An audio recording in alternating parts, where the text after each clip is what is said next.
Thank you very much, Mr Shorten. Time now for our usual round of questions. There's a very long list of questions today. I doubt we'll get through all of them, but I would appeal to my media members to keep their questions to a single question and keep them short if they could, please. And the first question today is from Mark Kenny. Mark Kenny, Mr Shorten from Fairfax Media. I wonder, you've been quite frank about the government's failings. I wonder if I could invite you to be frank about your own party's failings, if you could outline the main policy reasons why your party was tossed out in 2013. And yesterday, given that you finished on the question of trust, yesterday I believe you withdrew an interjection where you said you'll see our cuts when we're in government. Is that an accurate reflection of what you said, and what did you mean by that? Well, taking your second part first, I didn't say it, so that's why I insisted that the government stop saying that. In terms of the debate yesterday, though, and the government's tactics, we know yesterday, as I said in my speech, as a metaphor for this government, you know, we all know, Australians know, that this is a government uncomfortable in the skin of a government, much preferring the uniform of opposition. They would much rather talk about us than talk about their vision for the nation. Tony Abbott would be better advised to focus on the future of Australia than play politics all the time. We know this is what he does. So I expect the government to attack Labor. I just wish the government would do its day job. I do not believe after a year and a quarter that the Abbott government has made the translation from opposition to government. The G20 was an unqualified failure when it should have been an unqualified success. What on earth was the Prime Minister and his minders thinking, giving that 8-minute excruciating Little Australia rant? Imagine telling the Prime Minister of Turkey that you've got problems with a GP tax when they've got 2 million refugees. Imagine telling China, the challenge, or Germany that we want to actually increase the cost of going to university when they're desperate to make sure that people, be in developed or developing economies, go there. This is a government who is most comfortable in opposition. We didn't ask Tony Abbott before the last election to make all the statements he did, but he did. He did because he wanted to win the votes of Australians. But there is indeed a trust question in this country, the question of Tony Abbott's trust. And what he did before the election, like no other politician in the contemporary era, he put himself on a pedestal. He tried to crucify Julia Gillard, and he said that with Tony Abbott, what you see is what you'll get. He said famously before the last election, when he was asked, will you use the budget upon coming into power as an excuse not to keep your promise? He said, oh, I'm not that sort of bloke. And then yesterday, he just assumes that the nation suffers political amnesia and that he can say that black is white and white is black. So when it comes to the questions of trust, what Australian people want, and what I'm determined that Labor does, is that they want to see people engaged with the ideas of Australia and navigating a plan to the future. His budget is lost in space. His foreign policy, reactive, lost in space. These are the challenges for the government. And if the government seek to attack Labor for being a fierce opposition, that is their prerogative. But Australians elected this government to keep its promises and to work on the future. The attack on higher education is not a future-focused policy. Not accepting or wanting to work with the multilateral institutions that a rising China is seeking to put out in our region, that is not the future. It is not the future for productivity in workplaces to slam a GP tax, discouraging people from going to the doctor. So if they want to have a debate, we will give it to them on their policies and a plan for the future. What about your own policies, as I asked you? Well, certainly before the next election, we will advance the case. And what I have said today is that we are sufficiently ambitious for this nation. We are sufficiently ambitious for Australian democracy that we will submit a platform which is not just we are not them. It is not just a list of Tony Abbott's lies, compendious as it is. We will submit a view that at the next election, a postgrad science student will look for the Labor how to vote card because we've got the best science policies. Mum and Dad who've educated their kids through 13 years of school will know that at least with Labor, there's a reasonable chance that their kids can go to uni and not have a lifetime of debt. We want people who are worried about the care of people with disabilities, their family members, that midnight anxiety of the 80-year-old parents wondering who will love their children like they have, their adult children. At least they know when they go to the polling booth, whenever the next election is, they'll know what Labor stands for. But it'll also be the case in small business. It'll be the case in our foreign policy. It'll be the case in innovation. We're ambitious for this country and we want to have an election based on the best ideas. David Spears. David Spears from Sky News. Mr Shorten, in the vision that you've outlined for Australia's future, I don't think you mentioned the debt that we all share as a nation. I'm just interested in the priority you give that in paying it off and whether you will be honest about how long that's going to take and whether you're prepared to take longer than the coalition to pay it off. And just to repeat Mark's question about the policy problems Labor had at the last election, are you willing to acknowledge what policy mistakes there were? Oh, good. Sorry, and I should have addressed that. Sorry, Mark. Thanks. Just going to that point, there's no doubt that, and we've taken responsibility for various matters over the last year and a quarter, but we missed an opportunity in 2009 with the collapse of Copenhagen, and in hindsight, and I'm not saying I had this view at the time, but in hindsight, and hindsight's an invaluable tool, we've all used it, is that we should have pushed for a double dissolution. And there is no doubt that Tony Abbott ran a very effective campaign against the high fixed price on carbon that we put in that term. So, yeah, I get that we need to rebuild trust. We embrace our responsibility. And that's why, in the opposition that we're leading and we're pushing for Australia, you'll see us put forward positive propositions before the next election. And then you asked, what was the second part of your question? About debt and the priority. There's no doubt the budget faces pressures. Chris Bowen, who's here today, has made that point. We all have. Commodity prices are down. And we've seen, though, with the budget, the current budget that they've put, they have torpedoed confidence. No one who deals with the high street of Australia thinks that business confidence is there. So there's external factors, but there's also the dilemmas in the budget caused by this current government. First of all, they've got the wrong priorities.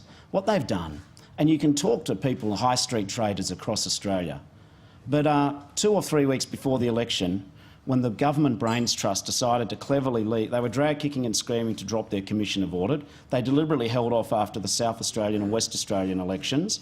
They didn't provide that same courtesy to Victorian Liberals, I might add, with the petrol tax.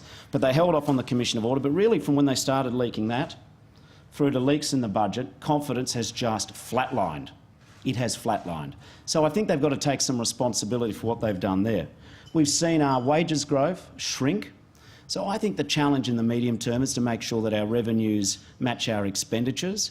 But what I also recognise is that the policy prescription to ensure we deal with the issues that you raise is not to make the bottom half of income earners in this Australia do the heavy lifting. We need to go for a productivity agenda which involves making our people smarter. It's the creation of wealth rather than an argument about who should get what. It's the creation of wealth. It's the building of opportunity for small business. It's support for the many women who are starting their small businesses. That's the game in town. It is having a search or a reach for higher ground. That is how we deal with the issues that you refer to today. A question now from Sophie Morris. Sophie Morris from the Saturday paper. Mr Shorten, you've spoken a lot about fairness, and I want to ask you about Labor's approach to fairness to people who come here seeking asylum. Immigration Minister Scott Morrison is pursuing various bits of legislation to reintroduce temporary protection visas, make it easier to cancel citizenship, or to revoke citizenship and cancel visas. Do you see merit in these proposals, or do you think that he's gone too far? Well, when we talk about fairness and we talk about immigration, we talk about refugees, let me put down some markers which the Labor that I lead believes in. First of all, we believe unreservedly that immigration has been a benefit for Australia.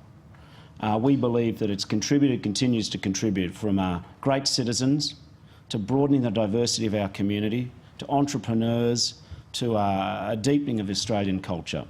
And we recognise that our immigrants come by various means. Family reunion, skilled migration and refugees.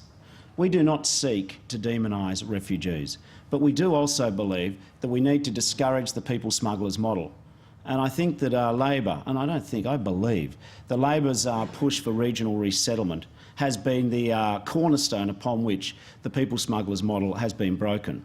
In terms of this government and what they're doing in terms of their temporary visas, we need to look at the detail carefully. I don't particularly trust this government about treating people fairly. On the other hand, we will do what we've always done. We will weigh up the interests of the nation and the interests of individuals, and we'll review the legislation and we'll debate it as it is presented to the Parliament.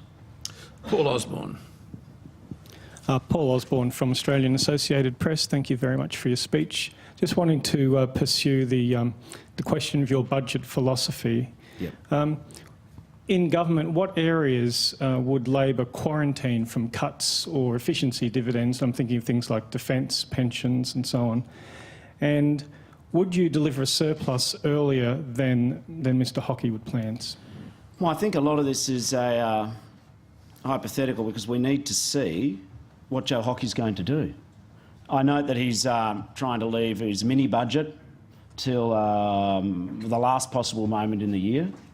I think that the government's got some numbers to front up to the Australian people and present to us. There's no doubt in my mind that they've worsened the deficit since they came into power. You know, it's been 445 days, for those of you who haven't been keeping count, since the government got elected. And in that, some point in that time, they're going to have to stop being able to blame the rest of the world or blame their predecessors and start dealing with the issues. In terms of how we present our economic policies for the next election, as much as I'd like to win the goodwill of the people here at the Press Club today, these are still early days for us. But when we talk about priorities, and part of your question went to priorities, the government needs to dump its Rolls-Royce paid parental leave scheme.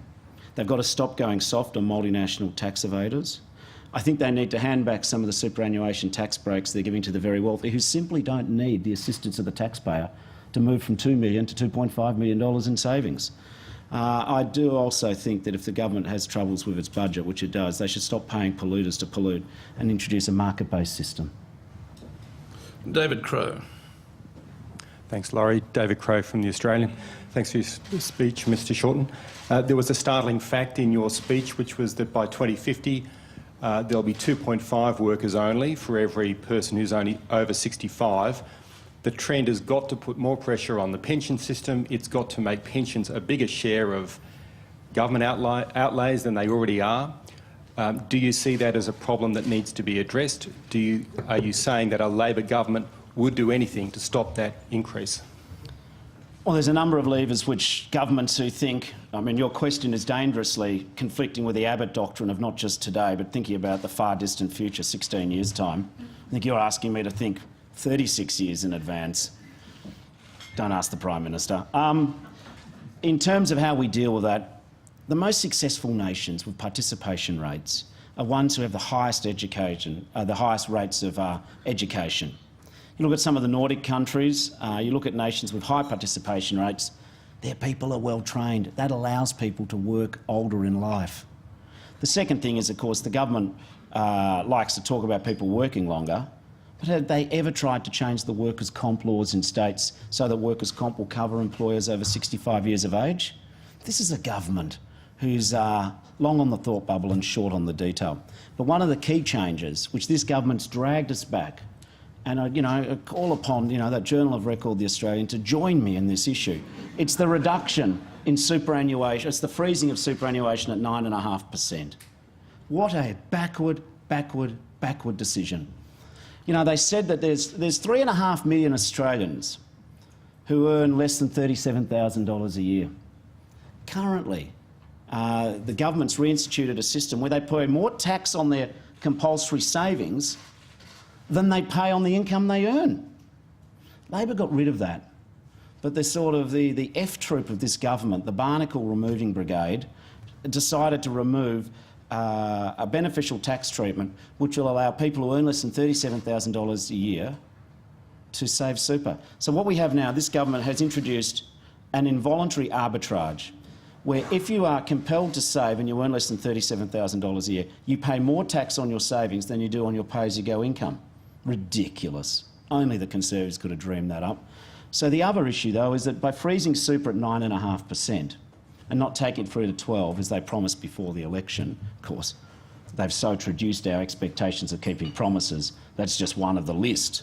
That's under the letter S, What they should do is allow superannuation to go up in the increments we propose so we have a larger pool of savings. The beauty of superannuation is this. The more that we encourage people to save for themselves, the less of a drain it'll be on the pension. I think the other thing they need to do is work on how they treat women equally. Because the more that you can encourage women to work, the more money that people will amass in their time at work, so the less they'll have to rely on the savings. So I look with great interest at what the government's going to do on the question of childcare. They've spent a lot of time working on the first 9 months of a child's life. What are they doing on childcare? These are all challenges. They're long-term levers, and of course there's higher education generally. Laura Tingle. Laura Tingle from the Financial Review. Mr Shorten, you've talked in the speech today about the fact that the economy is not doing very well at the moment, and you've had a particular focus on higher education. So what I wanted to ask you was, we're expecting the mid-year review of the budget out, as you mentioned, next month. What's the appropriate fiscal policy for, or the appropriate economic policy for that statement? Should the government just let the expected deterioration in the budget go because things are a bit weak, or should they be trying to offset it? And on higher education, would you be looking to unwind any changes that the government does get through on its higher education reforms? Let me deal with your second question first. There's a big hypothetical in that, if the government gets their changes through. At this stage, there is no prospect of that. We believe the best thing we can do for our universities is defeat these rotten changes and we start again the process. So we are not contemplating failure on our defence of higher education. As Laurie generously said at the start, you know, Labor's certainly got its act together this year. We have been fierce this year. I'm discovering as opposition leader it's a thin line between being too strong or too weak, and again, some of you helped me navigate that line imperfectly. But what I do get is that when it comes to higher education, this government has got a snowflake's chance in that hot place where bad people go to get through the doubling of the bond rate. If they want to get through a 20% cut to universities, that'll be the greatest act of vandalism we've seen a political party do to higher ed. Now, I wonder if one of the barnacles that the government's going to remove is higher ed. I hope for the sake of the hundreds of thousands of Year 11 and Year 12 kids who went to open days this year, that is one of the barnacles that the barnacle-removing government are going to take off the hull of their higher education policies. There was the first part of your question about how Treasurer Hockey should handle it. Well, the first thing is he should just go down to Bunnings, or not Bunnings, go to Kmart or Target, buy himself a white tea-towel, put it on a wooden broom and wave surrender on his silly changes. The GP tax, silly, silly, silly. Who on earth? I mean, I just assume it's a new government and they just, I mean, either they're a new government who's never really liked Medicare, and then what they've done is they've said, well, we're going to somehow find ways to discourage bulk billing. They should drop their changes to Medicare, full stop. Then while they're at it, if they don't do it before their mini budget, they should drop the higher education changes. I think they need to revisit what they do about breaking their promise to pensioners around Australia. I think they should tidy up the defence pay deal while they're there. This government needs to work on policies which, as I've outlined, they should also drop their paid parental leave scheme for millionaires. I think there's opportunities for them to reinvigorate their auditing of multinational organisations and in terms of tax profit shifting. I think they need to reconsider the tax break they've given to a few thousand of our wealthier citizens who have multi-million-dollar superannuation accounts. I think they do need to revisit direct action. One, direct action won't achieve the targets they say they will without the expenditure of billions of dollars more money. And two, there are far cheaper alternatives to achieve the same environmental outcome. So I think in terms of general approach, we've been willing to work in the past on means testing, the baby bonus, means testing, the PHI rebate. But what they need to understand is that if they want to create value in the Australian economy, they need to invest in people. If they drop the Medicare, I still think they need to question what they do with research. Getting rid of 900 CSIRO scientists is just shocking. So I think they need to... The reality is they got into government without doing much homework except a fairly narrow right-wing ideology. And now, a year and a quarter in, 445 days in, they're adrift. Sorry, I'm happy to talk to you again later. Nick Pedley. Nick Pedley from ABC News. Mr Shorten, you described Mr Abbott's opening speech to G20 leaders as weird, excruciating and cringeworthy. Yeah. You had a celebrated speech at Adelaide Shipyards, which could be described as, well, celebrated. You made pledges at that speech that the submarines and the ships would be built there. Do you stand by those pledges, even if the government enters into contracts before the next election? Well, I also described Tony Abbott's speech as a missed opportunity for Australia. I also said about Tony Abbott's speech that he didn't see Obama going or Xi coming. I also said that his much hyped up shirt front with Putin turned into a koala photo opportunity. So I do think that Tony Abbott missed the biggest peacetime foreign policy opportunity that we're going to get in the foreseeable future. Yes, and I did cringe. And I think a lot of ordinary Australians cringed when he complained about, you know, the difficulty. He gave a negative character reference about the Australian people. We invite the leaders of the world here, and he says, "Oh, I'm having trouble convincing Australians." You're not having trouble convincing Australians; they just don't like your ideas. So I don't think he was in order at all to give a negative reference about the Australian people. Then we get to Submarine Corporation and talking about pledges. Let me remind you of a pledge which you didn't go to in your question. May 8th, 2013. David Johnson, the beleaguered, is he still the Defence Minister? Anyway, the beleaguered Defence Minister, he promised the 12 submarines would be built in South Australia. He promised it. He promised it. I mean, and then yesterday he made that dreadful comment that the ASC, you know, you wouldn't trust him to build a canoe. Well, if he really believed that, if we want to talk about authenticity of pledges, does that mean that the Australian government should now ask all the submarines built in that time? Because he's tried to backtrack ineffectually after who knows who in the Prime Minister's office has said, you better get up and, you know, try and mop up the stain of what you said. If he said, oh, I wasn't talking about today, I was talking about previously, historically. Well, the Collins-class submarines are our deadliest form of defence. They are crewed by some of our most trained submariners and representatives of the Royal Australian Navy. I've had the privilege to be on them. And what I know is that if he thinks that these are nothing better than canoes, because they were built in the time when he was still describing as canoes, if he has any conviction about what he's said, because his subsequent statement has buried him as much as his first statement, they should recall these submarines right now.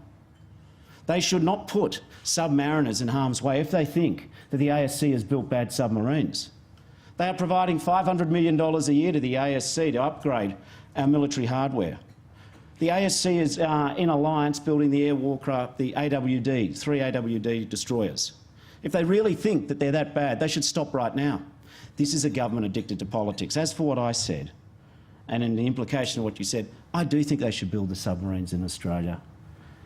This idea that somehow this government's going to do a contract for 40 years for X billion dollars, this government's not down that path. So the question you raise about contracts is a moot point. It's a hypothetical.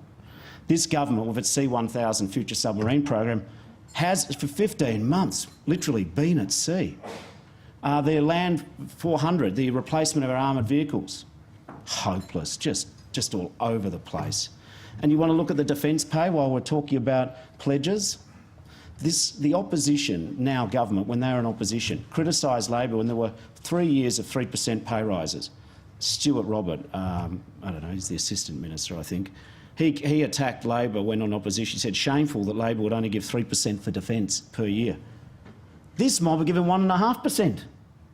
1.5%, not even keeping up with real wages. So, and as for the Defence Minister, didn't he famously say on October the 22nd that he didn't attend the National Security Council because he didn't think he had anything to add? So when we talk about pledges, this government who loves wrapping themselves in the flag of patriotism, they love a parade. They love a photo op with the military, and that's okay, that's fair enough. But when it comes to the real things, long-term decisions, not trashing the reputation of Australia's manufacturing, sorting out the matter of pay, which they've already budgeted for, this is a most ineffectual government and a most ineffectual Defence Minister. Tim Lester.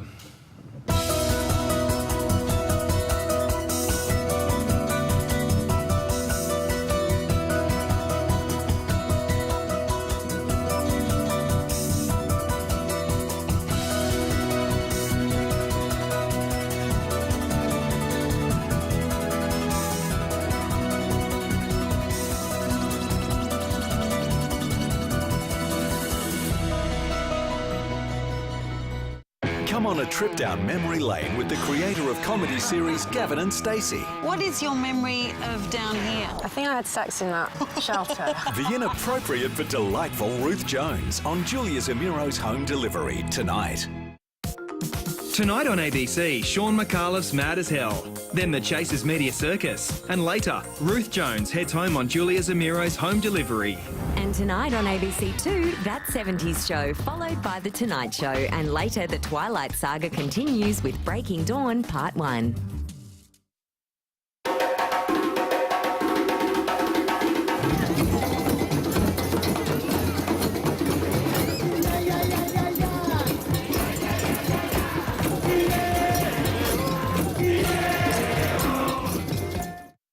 Do not disturb or try to handle wild animals, as they can be dangerous. Think your family is a handful? Imagine if you shared your home with over 2,000 animals. Meet Chris Humphrey. And that's when the biffo starts. Zoologist, adventurer, and natural history presenter. Chris has a consuming passion for all things wild. He lives with his wife and young children in the wilderness of Victoria, Australia. But this isn't your average family home. Chris runs a unique conservation project housing everything from koalas to crocs and just about everything else the Australian bush can throw at him. He's one scary animal. There's always a challenge for Chris and his family as home life becomes a wildlife. Hey, you got two out. Hey. That is impressive. Coming up, Chris's so-called holiday involves chasing after Australia's most famous lizard. Gotcha. Just don't bite me on the hand, mate. A trip to an outback dump that reveals some hidden treasures. What I dread most of all is fighting a rat or a mouse. I don't mind a snake, but I'm petrified of mice and rats. And a staff training video that could end in disaster. I hope that I actually can get him back off my body. Oh, mate? Not yet. No, I'm not.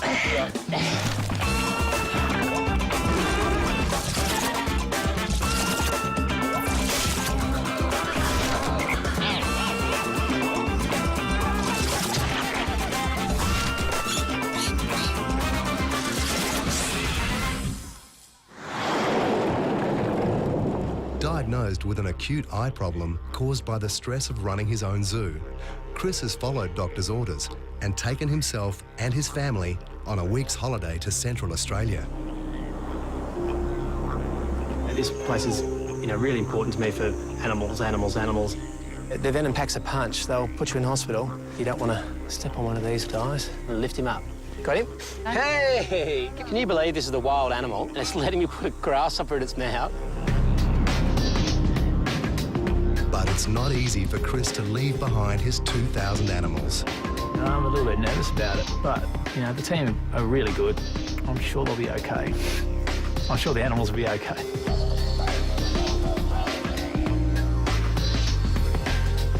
Chris's plan is to drive from Alice Springs to Darwin.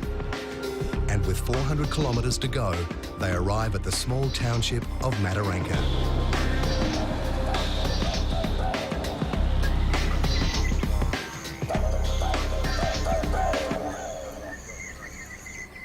After 5 days on the road, Nicole is now well aware that her husband's idea of a holiday isn't quite as relaxing as most people's.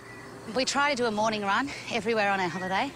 It's not that much fun up here where it's really humid, and it's not that much fun running with Chris because he doesn't really wait for you.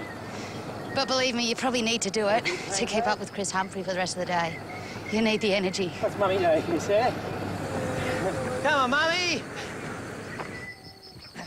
Mummy's catching us. I got you. Got you now. Hey, stop. Chris has spotted an animal that most people make a point of avoiding. Look at that massive one. This is Bufo marinus, a Pacific cane toad. Unfortunately, all the animals eat these cane toads, and they bite into the poison gland on top of their body, and all the poison sticks out into their mouths and spits out everywhere, and they get sick and they die. Imagine if my fingers here were the frill-neck lizard's mouth. Watch what happens. Ugh. Disgusting, hey? That's disgusting, isn't it? Ugh. I'll put him on the ground, and you might even see him go for a bit of a hop. I reckon they're cute. He reminds me of Jabba the Hutt from Star Wars. He's awesome. Nicole finally gets a chance to slow down and relax. This is her idea of a holiday. But of course, Chris can't stop thinking about his zoo. And despite doctor's orders to get away from work for a while, he's still nervous about the welfare of his animals. Dinner time. Everything has been going really well. Oh, fantastic. But as of 2 days ago, the only news they'd received had been about cars. I took your car to the corporate event on Monday night. So you smashed it? And I backed into Ben's car and scratched it and broke the cover on the light.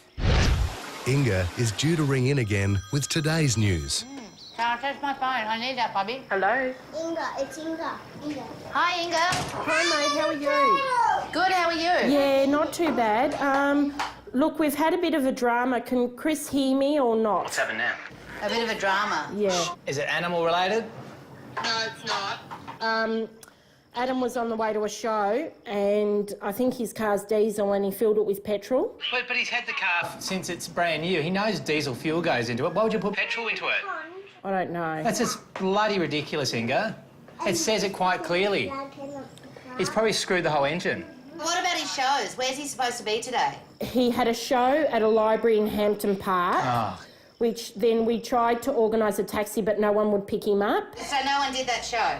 No, the show went ahead, it's fine. We eventually got him there. It's just, yeah, it's like running a business, isn't it? Yep. Being over 4,000 kilometres away from the zoo, Chris can't do much to help. But he tries to get back into the holiday spirit and decides that a family outing is in order. When we go on our holidays, we don't just go to pristine wilderness areas, but often man-made habitats. So it's interesting just to bend your perception of nature and where animals might live and where they might proliferate. Once again, Chris doesn't exactly pick the tourist hotspots. Now, people wouldn't expect that so much wildlife is found at a tip. I mean, the animals don't care. They don't care if it's dirty or if it's a piece of tin or a piece of wood or a teddy bear, as long as it's habitat. And the animals seek refuge here because there's lots of shelter and lots of food too. Lots of mice and lots of insects are attracted to this shelter as well. So all the geckos and all the dragons and all the creepy crawlies live here as well. What I dread most of all is finding a rat or a mouse. I don't mind a snake, but I'm petrified of mice and rats. Ugh, make my skin crawl. Oh, it's a spider. Oh, frog. Yeah, it's a little desert tree frog. You want to take that home? Yeah. It's a present for you. Oh, look at this lawnmower. Hey. Oh. Ah. Oh, wow. Do you know what it's called? Central blue-tongued lizard. But can you see these markings here? These big black marks, they're called temporal markings, and they make his eyes look bigger to predators like a kookaburra or a hawk. Well, watch what he does. Watch this. If I get on top of him, look how he flattens out his body and makes himself look bigger and scarier and meaner. Ready? Look at that. Chris's eye for a wildlife experience even extends to checking out what the sewerage truck brings in. This is the sewer pit, and all these butterflies are coming down for a bit of moisture. The wind just changed then. It's a bit stinky. You see his little mouth parts. He's curled up proboscis. That's what they're sticking into the sand, soaking up all the moisture. Pretty creatures, though. See, Charlie, most people go to Wet and Wild World or Bali or Fiji for a holiday, but we come to the tip. Hooray! Hey! Finally, as a proper treat for Charlie and Tasha, they stop off at the national park outside of Mataranka, known for its large colony of little red flying foxes. And there's hundreds of thousands of them. And relaxing thermal springs. But even here, Chris has to go off looking for wildlife. Okay. The girls and Nicole are having a swim in the thermal springs, and that gives me a bit of a reprieve to have a look around and find some animals. Well, I keep having a chat to the staff about their zoology degrees and their science background, and they haven't got a lot of field work experience, and I keep pushing them to go out there and see the world themselves and nature. So this time I'm going to do it for them. I'm going to do my video diaries, show the staff where all these places are and where you can find animals. And hopefully they'll learn something from it. There's heaps of wildlife around here. Ah! It's an olive python. It's a big one too. Look at that. You see it right there? Strong, aren't they? Oh, I hope I haven't lost him. I'm just going to have to put this down for a minute. He's about 3 metres long. Yeah, that's a big olive python. This snake is Australia's most massive snake. This snake's big enough to eat your pet Pomeranian dog or pet cat. No worries at all. But Chris's amateur filmmaking efforts are about to go horribly wrong. That's not bad, is it? An Australian olive python. You know, I've never done this before. I really want to see how strong he is. Now, this is a wild snake. It's not a pet one. It's not like one we use in shows. But see what he's trying to do? You don't blame him, really, do you? But he's actually trying to get around my neck and asphyxiate me. Now, I'm not being stupid. I can feel like I've still got a bit of movement. Have a look at these teeth he's got. And I'm starting to hope that I actually can get him back off my body. I'll put him back down on the ground.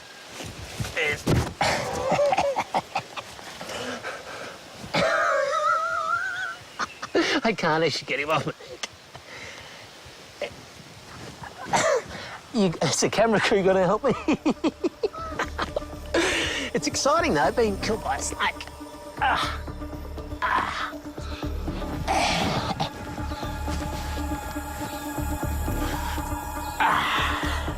Yeah. You all right, mate? No, I'm not. Things you do.